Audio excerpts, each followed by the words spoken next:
Welcome to Data Management for Historians. Today, I'm going to talk you through a plan for data management for historians and humanities people. I'm going to start with a discussion about what we mean by data, because most historians aren't traditionally taught to think about the things that they produce as data. And the next sections, I'm going to talk through a little bit about strategies for organization and then technologies. You can pause this video at any time you need to take a break or if you want to spend some time thinking through some of the things that I'm discussing here. Let's first talk about what we mean by data within a humanities context. It can carry a number of different meanings in different disciplines, but in the broadest sense, as it says in the tutorial, it just refers to information in digital form that can be transformed or processed. Most of us collect some sort of data of one variety or the other. It could be photographs from the archives, it could be teaching files, digitized syllabi. Those of you who work in digital humanities might have data sheets or corpi or other collections. But let's just think about this in terms of data as the paperless products that we produce in the scope of our work. And the reason why we need a data management plan is because the volumes that we need is growing, particularly in this pandemic times where more and more of us are attempting to teach and work online. And it becomes more important to have some sort of a plan to organize and management these digital and digitized materials that we collect, because it'll save us a lot of time and headache as far as having to spend time figuring out where we put that old syllabus or that collection of documents from our research 2 years ago or whatnot. So a thoughtful data management plan will help us to streamline and cut down the time that we spend on managing materials that we collect. Let's start with some terminology. So I'm going to start with the basic data stewardship terms because some of you may already be working with librarians or record managements or other university staff. And it can be helpful even if you choose to manage your own stuff to be able to speak a little bit of the language. Most of us refer to the documents that we create on computers as files. The problem with that is that when we're in data management mode, we're really in an interdisciplinary environment. So a file, as I say in the tutorial, might mean one thing to HR, it might mean another thing to a computer scientist, or to legal, or so on and so forth. So the most commonly used term we use to describe digital materials in a digital management environment is a digital asset or digital object. These terms, which can be used interchangeably, refer to a single piece of digital material. It can be a JPEG, a podcast, a PDF, etc. I'm going to use digital assets in the scope of this tutorial just for consistency. So let's scroll down a little bit further. Let's define some additional terms that we need to use to describe the circumstances under which digital assets are created. The first term is digitized. This refers to any digital asset that once existed in hard copy that was scanned or photographed to create a digital copy.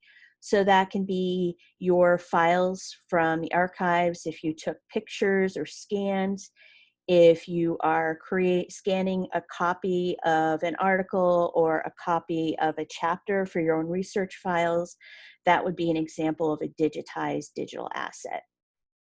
The second term that it's useful to know is called born digital, and this refers to any digital asset that was both created and retained in digital form. So for instance, all of your emails are born digital. The syllabi that you write are born digital. Once you print them out, if you were then to rescan it, it would become a digitized copy.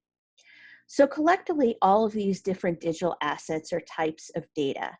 The process of bringing your data into some sort of data management system is then called ingest.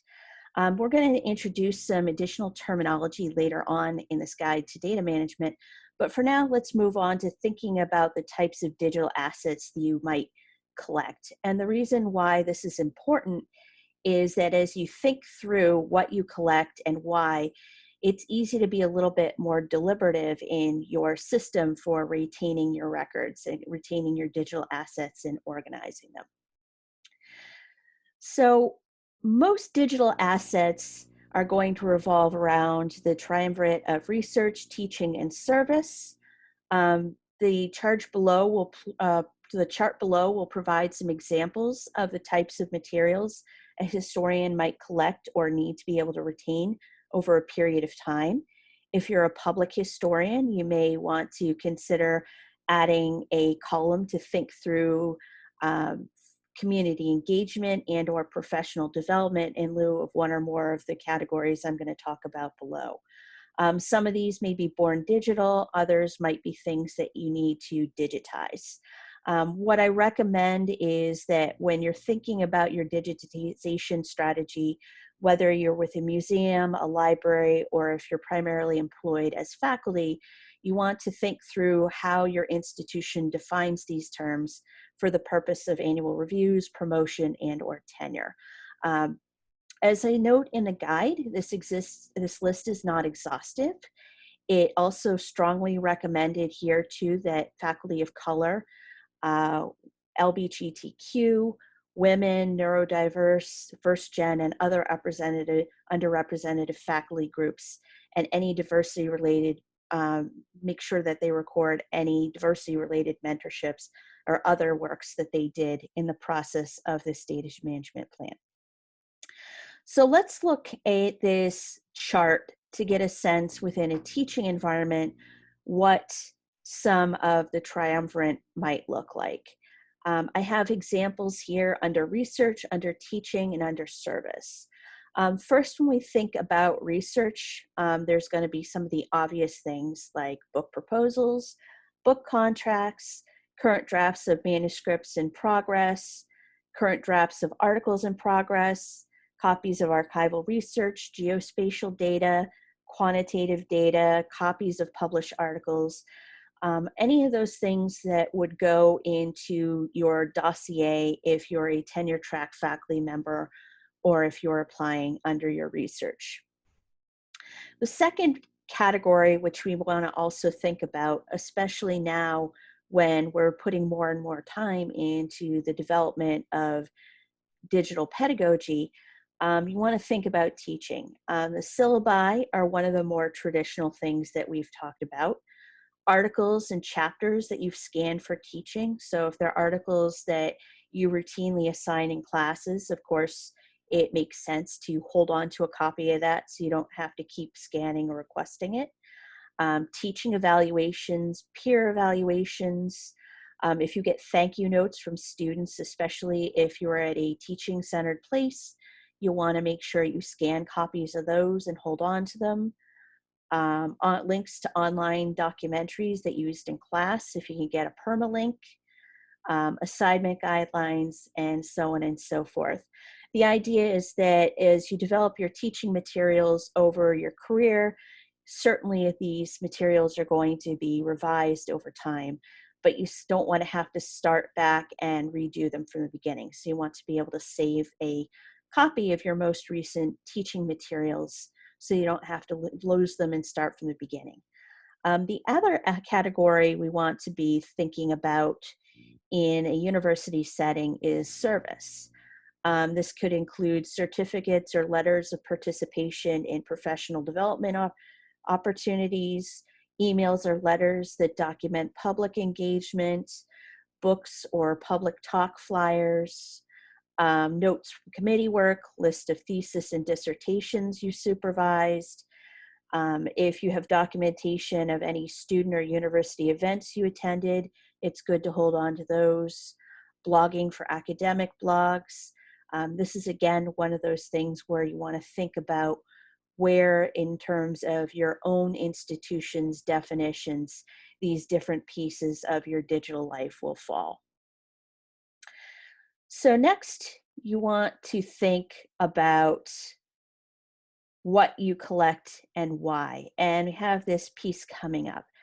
Um, there are different types of digital assets, as it said. And what we've done is we've broken it into a chart to think about what you collect and why you collect it. The advantage of having digital storage getting less and less expensive is that it's so easy just to have these, 4 and 5 different versions of this and to struggle which is the most current.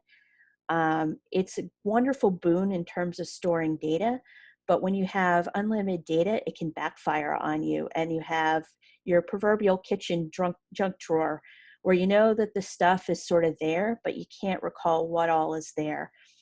And there may also be some things that are outdated that you no longer need, and it may be appropriate just to get rid of it so that it's not storing taking up space. It's not serving as digital clutter. So now what we are going to do after this is think a little bit more about what do you collect and why. I talked through that chart of what you collected, what we might collect. So let's go and look at common types of things that we might collect. What we're going to do is we're going to have you consider your assets. Consider the type of digital assets you've collected: teaching, research, service, public engagement, etc. And we also want you to think about the file type. So you might have a Word document, a PDF, a JPEG, etc. There is on the website, on the Omohundro website, you can find a link to this DPM exercise, this digital management plan exercise, and use it to go through your own stuff.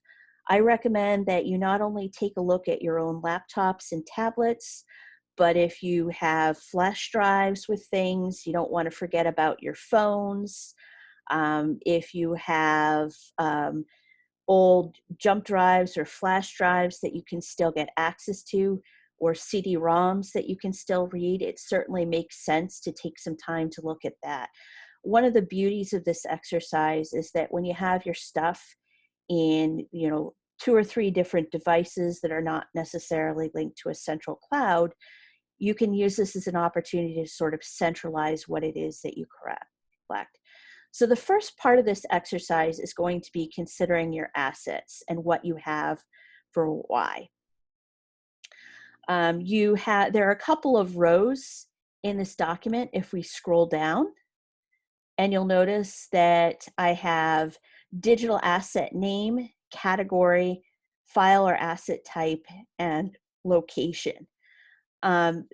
The first couple of rows that are yellow are what you're going to do for this first part of this exercise. Go through all your old syllabi, go through all of your old documents if you have copies of things that have been published, go through your old teaching materials, etc. And what I would recommend that you do as you go along is that you save these digital assets under some sort of file name that makes sense, that's going to be unambiguous, so you're not having to click through 3 or 4 or 5 different similarly named files in order to remember, okay, this is the version that is most recent and this is the version I need. What I recommend right now is just starting with a bit of an inventory. Note the digital asset name, note the category, whether it's a syllabus, whether it is a article you've written, whether it's a blog post, etc. And the reason why you want to have the category there is that it's going to help you classify it for organization later. You also want to consider the asset type or the file type, because you might choose to store PDFs a little bit differently than if you have movie files or you have a ton of different visual materials if you're a scholar who works heavily in digital culture, because then it might make sense to choose a different tool for storing it. As you go along, you don't necessarily have to move anything just yet, But what I recommend is that you make an annotation to talk about to remind yourself of where this is. Is this on your Google Drive? Is this on your desktop? Is this stuck up in your Zotero already? Or where, what have you? So go ahead, take some time and go through all of your digital assets, depending on where you are in your career. This is something that could take a couple of hours, or it might even take a couple of weeks, and you can just do it bit by bit. But start with taking an inventory of what you have and thinking about what you have, where it is, and perhaps why you have it. So let's go back over to what you collect with this digital assets. You'll notice here, if you go to the tutorial that is linked on the website, on the Hunter website, you can click here to get the worksheet. Make sure that you download your own copy rather than working on the Google Doc directly, because then it'll override the master. So for this first portion of the tutorial, you're just going to follow the instructions on this sheet that are highlighted in yellow. Once you have gone through with the yellow portion of the workshop, we want to start thinking about developing a data management strategy plan, or a strategy. And this is where we're starting to get into the digital stewardship piece, or this digital management piece. And the reason why we want to think about it is that we want to be more deliberative about what you're collecting and have a strategy to the how, what, when, and where, and why. A good data preservation strategy will take into account the following. The first is the formats of the data that you're saving. The second is the frequency with which you need access to them, because there may be some things that you need to be able to jump on every few weeks or even daily, or it might come to a time where you maybe only touch them once a semester or once a year. And that's going to help drive where you should store them, and in order to try to keep clutter to a minimum. You also want to think whether or not this data is shared. It certainly makes sense to keep your own copy of shared products, but at the same time, you don't want to take something that's on a Google Drive that is say a co-authored piece and take it away for your co-author or your collaborator so they don't have access anymore. The fourth piece you want to think about is your technological stability. And what I mean by that is that different softwares get upgraded. You may have something that was accessible 6 months ago, and then a new version of a software program is released.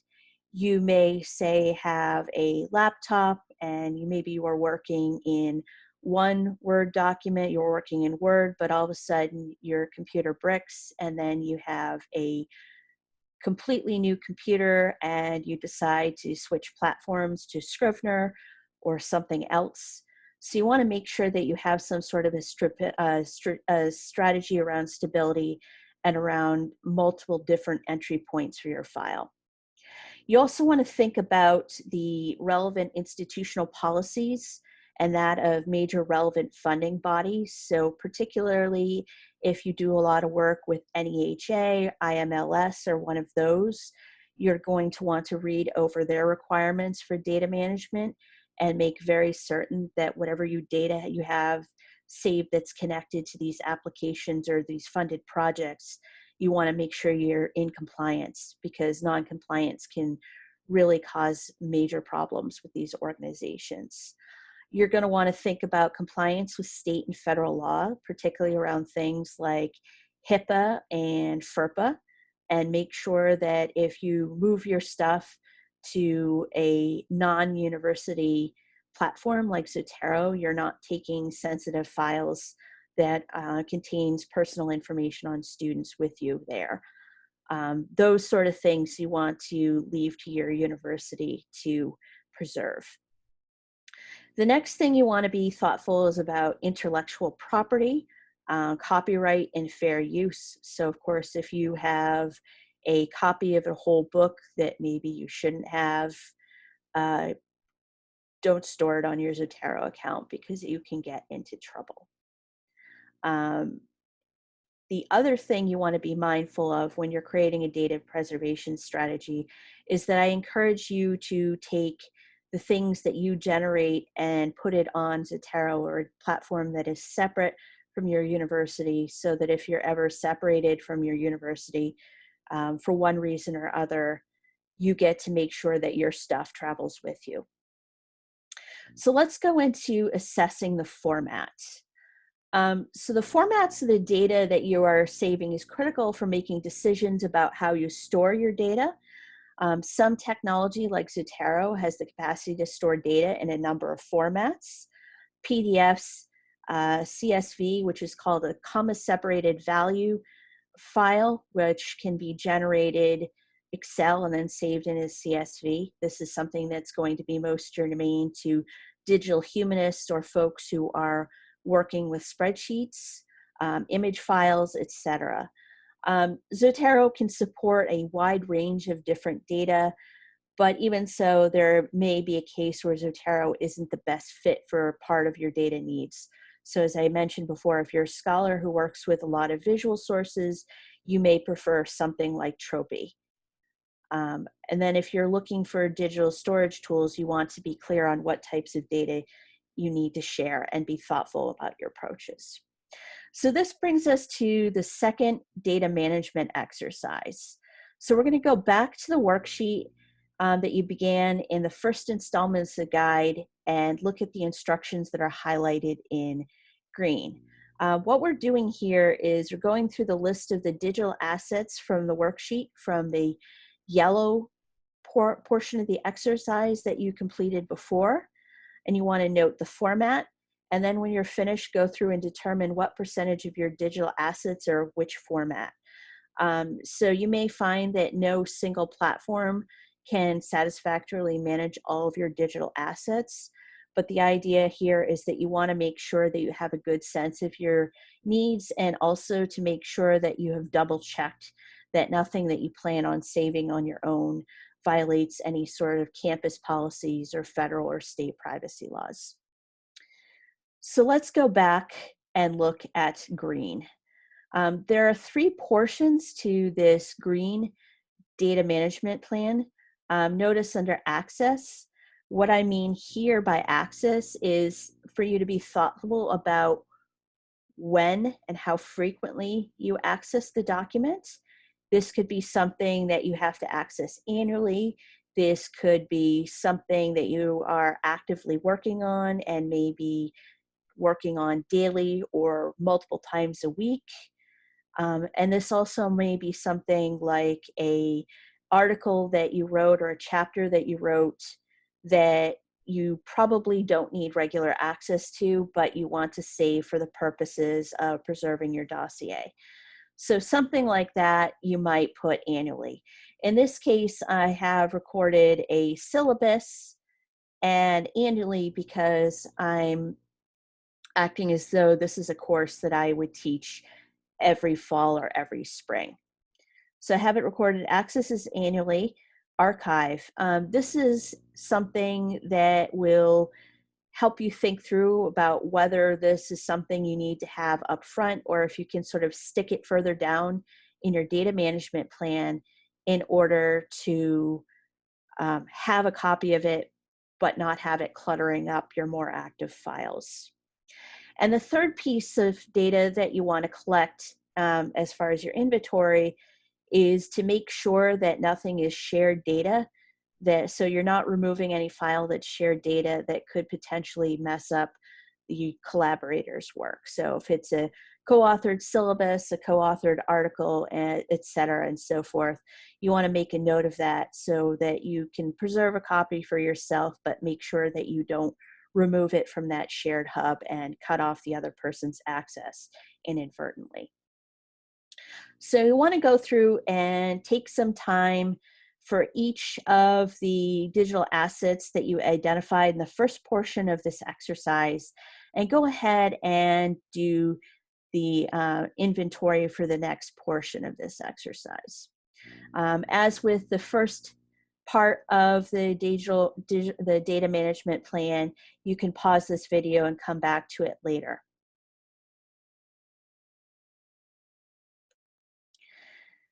So now we're going to go down to the third part of this data management exercise and think about the types of data that you have, and think about what you need for tools. And what I have done is I have created a list of tools. As you'll see, you can click right from the link to get access from your own end. But I've created a handy list of some common tools, just sort of the big three here. And I had some descriptions of what it is and the types of formats it supports. So here's Zotero, which is basically a digital library and bibliographic platform. It supports multiple types of text-based digital assets as well as others. You can customize the organization schemes, and you can have metadata, you can add notes, and it's free for a basic account. At this point, I believe up to 3 gigs, but then it's $120 a year if you want unlimited data. If you have a lot of stuff, I strongly recommend shelling out the $120 a year to preserve your stuff. So here are some examples of formats that it supports. The next tool is another one that was developed by the Rosenzweig Center. It's a digital platform that is designed specifically for the management and labeling of digital images. It allows for robust documentation. So the nice thing about it is if you have a digital asset, if you have an image that you're maybe using across a couple of classes, if you're teaching, or a couple of different projects, you can create project level folders, and you can have the digital asset shared between multiple folders. You can have a nice set of notes just so that you know what you have, whether it's your analysis, etc. And here's a list of the different types of formats it supports. This is JPEG, PNG, GIF, SVG, or TIFF. And again, it's free for a basic account. The other digital asset management platform that's common that I mentioned is called GitHub. And what GitHub is a version controlling software that's designed for sharing code. So if you're somebody who is working on a project, whether it's a digital humanities or a public humanities project that involves writing of computer code, building of an app, and you're working with somebody who's perhaps a developer, you can simultaneously work on the code and it'll help sort of heal it together. And it also has a nice tool for keeping it up safe on the web. It's free for a basic account, but if you wind up getting more and more active with programming, you're going to want to upgrade it to a higher level of account if you have a number of people who are using it. And it supports all standard programming languages, including Python, HTML, XML, R language, etc. So these are some examples of common data asset management platforms. I suspect that for most historians, Zotero and or Tropi will do just fine. So next, what we are going to do as we move into making decisions about platforms, I want you to think about the following criteria. The first is I want you to consider only data storage tools that have been around for a number of years and have been maintained. You can have problems with things like Google that look wonderful at first, but if the developers get bored or they move on, you might find that it's not being supported anymore. You also want a data storage tool that allows for fairly robust organization of your digital assets. You can have something simple like nested folders in Google Drive or Dropbox, and it can allow for some organization of your digital assets, but it's still really easy for them to become unwieldy to navigate. So this is why I discourage Google Drive or Dropbox. Plus, the other issue is that if you're putting it on your university account for Google Drive or Dropbox, and you have a separation of with your employer, you don't want to then have to scramble to move all of your stuff over.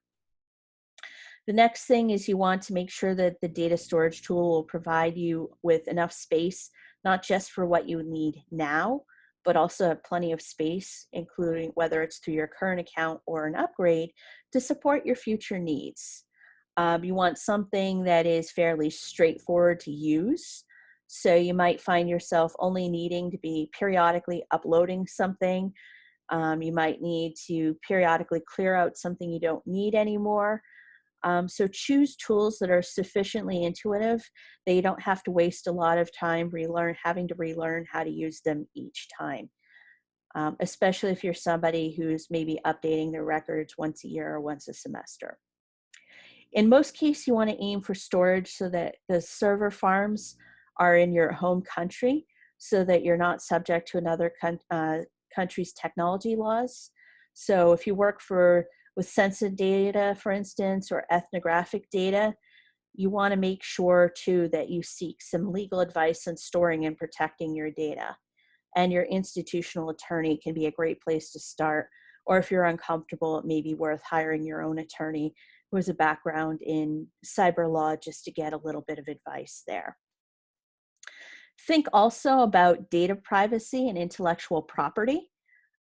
Make sure that you're not violating anybody's privacy or intellectual property rights, as well as making sure that you are protecting your own. And this is where I keep encouraging you to make sure that you keep your stuff to yourself. I would also encourage you to make sure whatever resource you use, you read through the terms of conditions very, very carefully to make sure that you're not assigning any rights away that you're not comfortable giving. So one of the reasons why I'm pushing Zotero here is that it collects very limited data like user profile and the library data that's necessary to catalog and index your digital assets, but you still maintain copyright over your own data, your own stuff. You do have to grant a royalty-free license to right to store, display, process, and modify, and read transcript your submissions, but these are functions to storing and accessing data for your own use. So now you want to also be thoughtful about the stability of your file formats. There's nothing more obnoxious than having an old Word document that you need to access but that doesn't open. So it can be helpful for really important things to save a preservation copy of important digital assets that you're likely to need long term.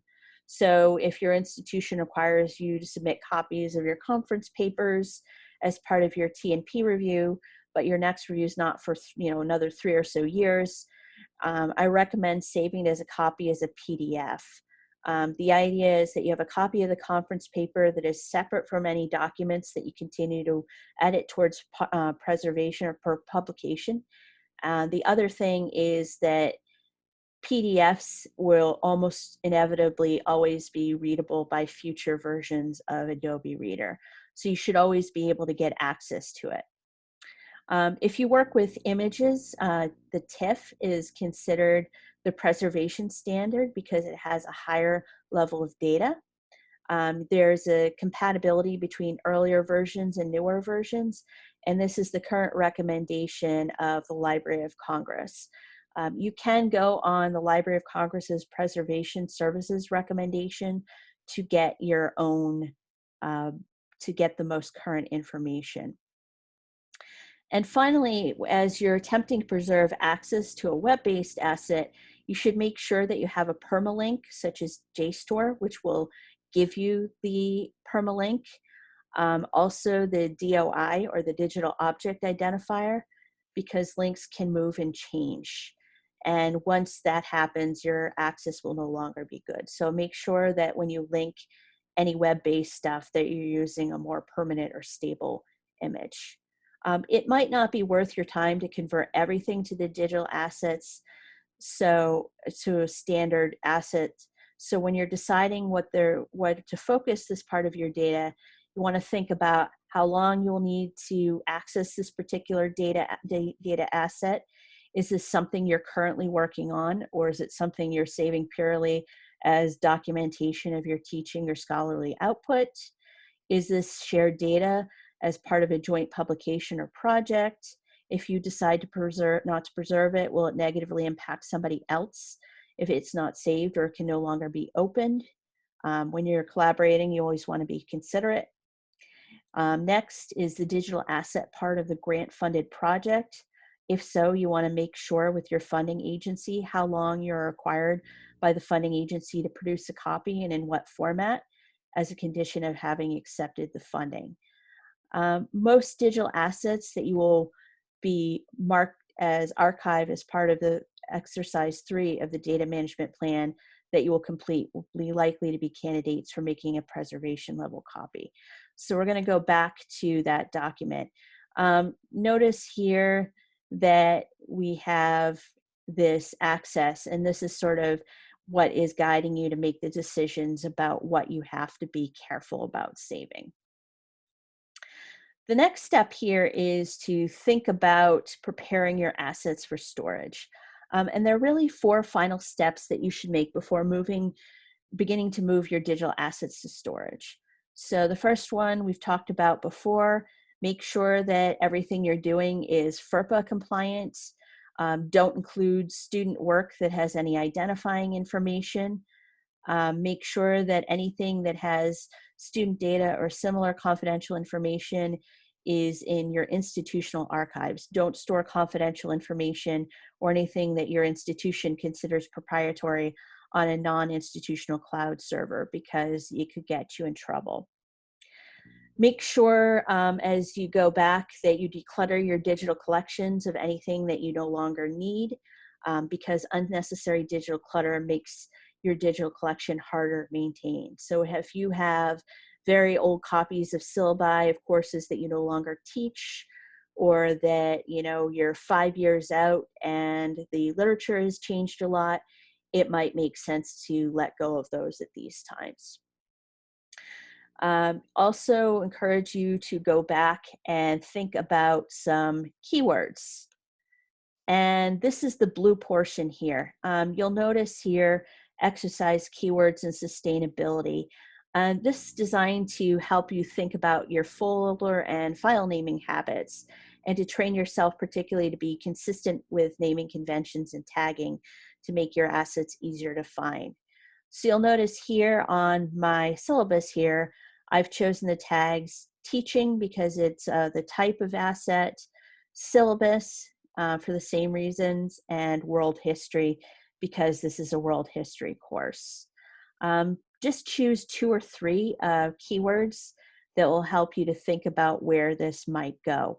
So what you might wind up then doing when you organize your stuff for upload is you'll have a master teaching folder, then you'll have something for syllabi, and then you might have the course, and then underneath it you might have the copies of the syllabi that you plan on saving.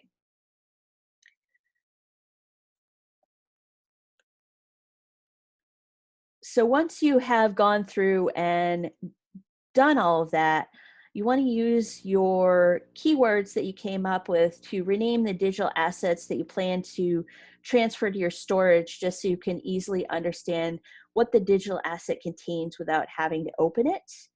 And then use the exercises from 1 and 2 to create a hierarchy for organizing your digital assets.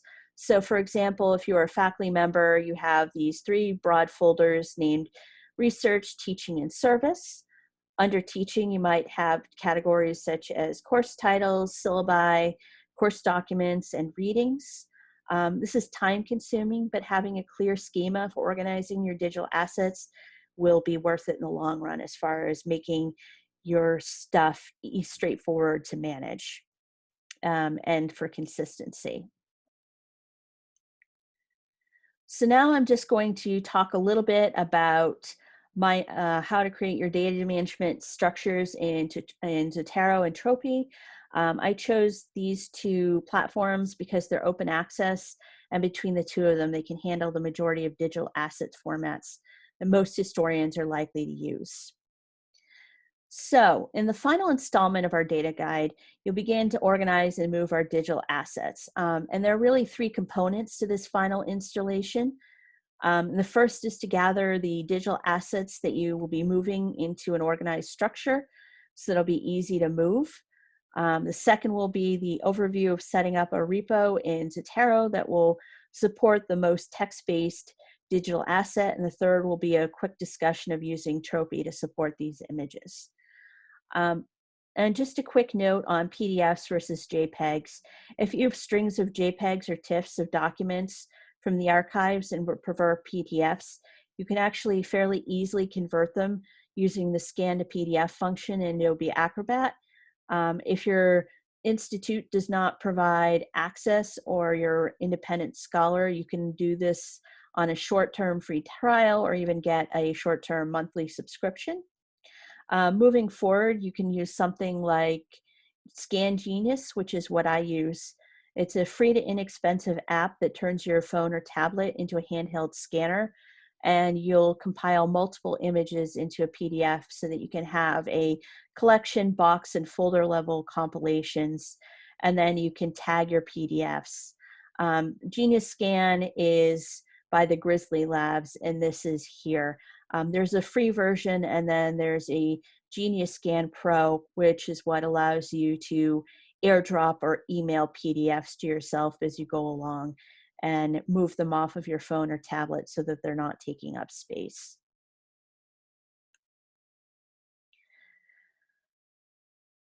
So let's talk about migrating your digital assets. In step one, if you already have your digital assets in one place, like your desktop, you can probably skip this step, but it's designed to make sure you have everything gathered into one place and in a structure that is compatible with the workflow you created in part 2 of this guide. It'll save you from digging through multiple places in your hard drive, cloud, and portable storage devices while you're also trying to upload your digital assets to your new repro. You'll want to be able to better keep track of what you've moved, and you can also save a mirror copy of your data elsewhere as you desire as a backup. And this can be a final check to make sure that you don't inadvertently transfer any digital assets with confidential information into your personal repro. So before you move anything, you want to set up a structure of your digital management plan, both on your computer and on the repro target. So start with creating a folder on your desktop and call it Data Management Plan. After you've created that file, refer back to the Excel spreadsheet that you created in part 2 and set up nested subfolders as outlined in your spreadsheet. And then when you're finished, you can move your digital assets as outlined in step 2. I'm going to talk about the Zotero repro really quickly, and then I'll show you my Zotero. One of the things before we get started is that I will note that there are free, and I have something linked here, programs that you can reduce the size of your PDFs because huge PDFs can take up a lot of space. So if you want to conserve the storage space, it can affect the readability of digital assets, but major PDFs, it might be worth reducing just a little bit to help take up some space. Make sure that you adjust the privacy settings on your account by clicking on Settings, then Privacy. If you want your account to be private, make sure that the options for the Publish Entire Library and Publish Notes are unchecked. And again, I'll show you this on my repro in a minute. If your digital assets involve shared data, you want to select these privacy, and you select these privacy options, you may prevent your partners from accessing the data. So what I recommend is if there's shared data, that you create a shared repository and just add everybody to it so that they can have access to the works. So here is what you might see, and I'll show you my repo here, but here I have annual reports, I have digital humanities for my humanities work. I have research, which include chapters in progress, conference, grant applications, publications.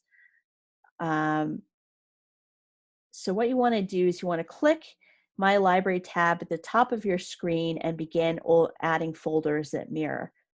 Okay, so here is what my looks like. And if you click, you're adding a new folder here, and you can just move them around as necessary. Make sure that you save it. And I'll show you here what I have done is that I have under research, I have research files, I have articles, I have all of the different repositories where I've worked. Let's take a quick look at my work here in the Beinecke, the Bodleian. Here I've uploaded some stuff from the James Ramsey papers that I took, Boston Athenaeum, and so forth. So here in the Beinecke, I have the Thomas Clegg papers, and you'll note that I've stored them by the title of the collection. I have the manuscript identifier, and then the box and the folder name. And that way, when I go back to cite them, I always have good data every single time. So as you go through, you want to make a hierarchy or structure that makes the most sense for you.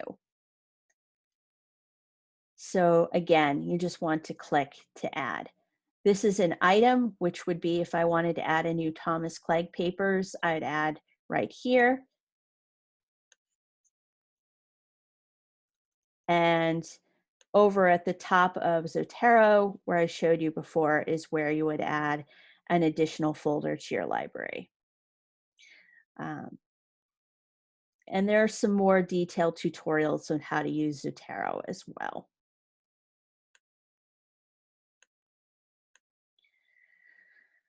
So you want to repeat this exercise, adding folders and subfolders.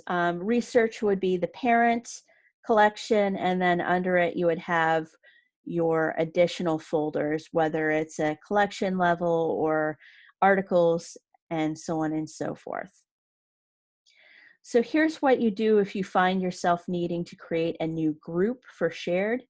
You'll notice that you need to have under home and groups, create a new group, choose the name for your group, and there are a couple of different levels. There's open to the public, there's closed membership, so anybody can review your group online, but members must apply to be invited.